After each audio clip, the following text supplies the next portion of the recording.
പുറപ്പാട് 20-ാം അധ്യായം. 10 പ്രമാണങ്ങൾ. ദൈവം അരുളി ചെയ്ത വചനങ്ങളാണിവ. അടിമത്തത്തിൻ്റെ ഭവനമായ ഈജിപ്തിൽ നിന്ന് നിന്നെ പുറത്തു കൊണ്ടുവന്ന ഞാനാണ് നിന്റെ ദൈവമായ കർത്താവ്. ഞാനല്ലാതെ വേറെ ദേവന്മാർ നിനക്കുണ്ടാകരുത്. മുകളിൽ ആകാശത്തിലോ താഴെ ഭൂമിയിലോ ഭൂമിക്കടിയിലോ ജലത്തിലോ ഉള്ള ഒന്നിൻ്റെയും പ്രതിമയോ സ്വരൂപമോ നീ നിർമ്മിക്കരുത്. അവയ്ക്ക് മുൻപിൽ പ്രണമിക്കുകയോ അവയെ ആരാധിക്കുകയോ ചെയ്യരുത്. എന്തെന്നാൽ ഞാൻ നിന്റെ ദൈവമായ കർത്താവ് അസഹിഷ്ണുവായ ദൈവമാണ്.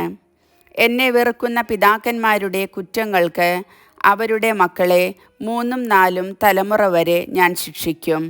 എന്നാൽ എന്നെ സ്നേഹിക്കുകയും എൻ്റെ കൽപ്പനകൾ പാലിക്കുകയും ചെയ്യുന്നവരോട് 1000 തലമുറകൾ വരെ ഞാൻ കരുണ കാണിക്കും. നിന്റെ ദൈവമായ കർത്താവിൻ്റെ നാമം വൃഥ ഉപയോഗിക്കരുത്.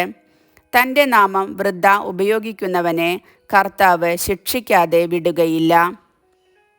സാബത്ത് വിശുദ്ധ ദിനമായി ആചരിക്കണമെന്ന് ഓർമ്മിക്കുക. 6 ദിവസം അധ്വാനിക്കുക, എല്ലാ ജോലികളും ചെയ്യുക. എന്നാൽ 7-ാം ദിവസം നിന്റെ ദൈവമായ കർത്താവിൻ്റെ സാബത്താണ്. അന്ന് നീയോ നിന്റെ മകനോ മകളോ ദാസനോ ദാസിയോ നിന്റെ മൃഗങ്ങളോ നിന്നോടൊത്ത് വസിക്കുന്ന പരദേശിയോ ഒരു വേലയും ചെയ്യരുത്. എന്തെന്നാൽ കർത്താവ് 6 ദിവസം കൊണ്ട് ആകാശവും ഭൂമിയും സമുദ്രവും അവയിലുള്ള സമസ്തവും സൃഷ്ടിക്കുകയും 7-ാം ദിവസം വിശ്രമിക്കുകയും ചെയ്തു. അങ്ങനെ അവിടുന്ന് സാബത്ത് ദിനത്തെ അനുഗ്രഹിക്കുകയും വിശുദ്ധീകരിക്കുകയും ചെയ്തു. നിന്റെ ദൈവമായ കർത്താവ് തരുന്ന രാജ്യത്ത് നീ ദീർഘകാലം ജീവിച്ചിരിക്കേണ്ടതിന് നിന്റെ പിതാവിനെയും മാതാവിനെയും ബഹുമാനിക്കുക.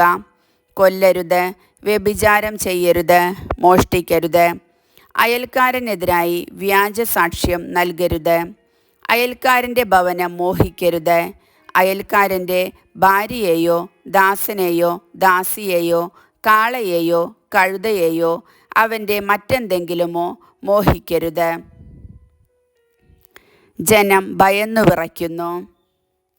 ഇടിമുഴക്കവും കാഹളധ്വനിയും കേൾക്കുകയും മിന്നൽ പിണരുകളും മലയിൽ നിന്നുയർന്ന പുകയും കാണുകയും ചെയ്തപ്പോൾ ജനമെല്ലാം ഭയന്നു വിറച്ച് അകലെ മാറി നിന്നു. അവർ മോശയോട് പറഞ്ഞു, നീ തന്നെ ഞങ്ങളോട് സംസാരിച്ചാൽ മതി, ഞങ്ങൾ കേട്ടുകൊള്ളാം. ദൈവം ഞങ്ങളോട് സംസാരിക്കാതിരിക്കട്ടെ. അവിടുന്ന് സംസാരിച്ചാൽ ഞങ്ങൾ മരിച്ചു പോകും. അപ്പോൾ മോശ ജനത്തോട് പറഞ്ഞു, ഭയപ്പെടേണ്ട. നിങ്ങളെ പരീക്ഷിക്കുന്നതിനും പാപം ചെയ്യാതിരിക്കാൻ വേണ്ടി നിങ്ങളിൽ ദൈവഭയം ഉളവാക്കുന്നതിനുമായിട്ടാണ് ദൈവം വന്നിരിക്കുന്നത്. ജനം അകലെ മാറി നിന്നു. ദൈവം സന്നിഹിതനായിരുന്ന കനത്ത മേഘത്തെ മോശ സമീപിച്ചു. കർത്താവ് മോശയോട് പറഞ്ഞു, ഇസ്രായേൽക്കാരോട് പറയുക, ഞാൻ ആകാശത്തു നിന്ന് നിങ്ങളോട് സംസാരിച്ചത് നിങ്ങൾ തന്നെ കണ്ടല്ലോ. നിങ്ങൾ വെള്ളി കൊണ്ട് എനിക്കൊപ്പം ദേവന്മാരെ നിർമ്മിക്കരുത്, സ്വർണം കൊണ്ടും ദേവന്മാരെ ഉണ്ടാക്കരുത്. നിങ്ങൾ എനിക്ക് മണ്ണുകൊണ്ട് ഒരു ബലിപീഠം ഉണ്ടാക്കണം. അതിന്മേൽ ആടുകളെയും കാളകളെയും ദഹനബലികളും സമാധാന ബലികളുമായി അർപ്പിക്കണം. എൻ്റെ നാമം അനുസ്മരിക്കാൻ ഞാൻ ഇടവരുത്തുന്നിടത്തെല്ലാം ഞാൻ നിങ്ങളുടെ അടുക്കലേക്ക് വന്ന് നിങ്ങളെ അനുഗ്രഹിക്കും. കല്ലുകൊണ്ടുള്ള ബലിപീഠമാണ് എനിക്കായി ഉണ്ടാക്കുന്നതെങ്കിൽ കൊത്തിയ കല്ലുകൊണ്ട് അത് പണിയരുത്.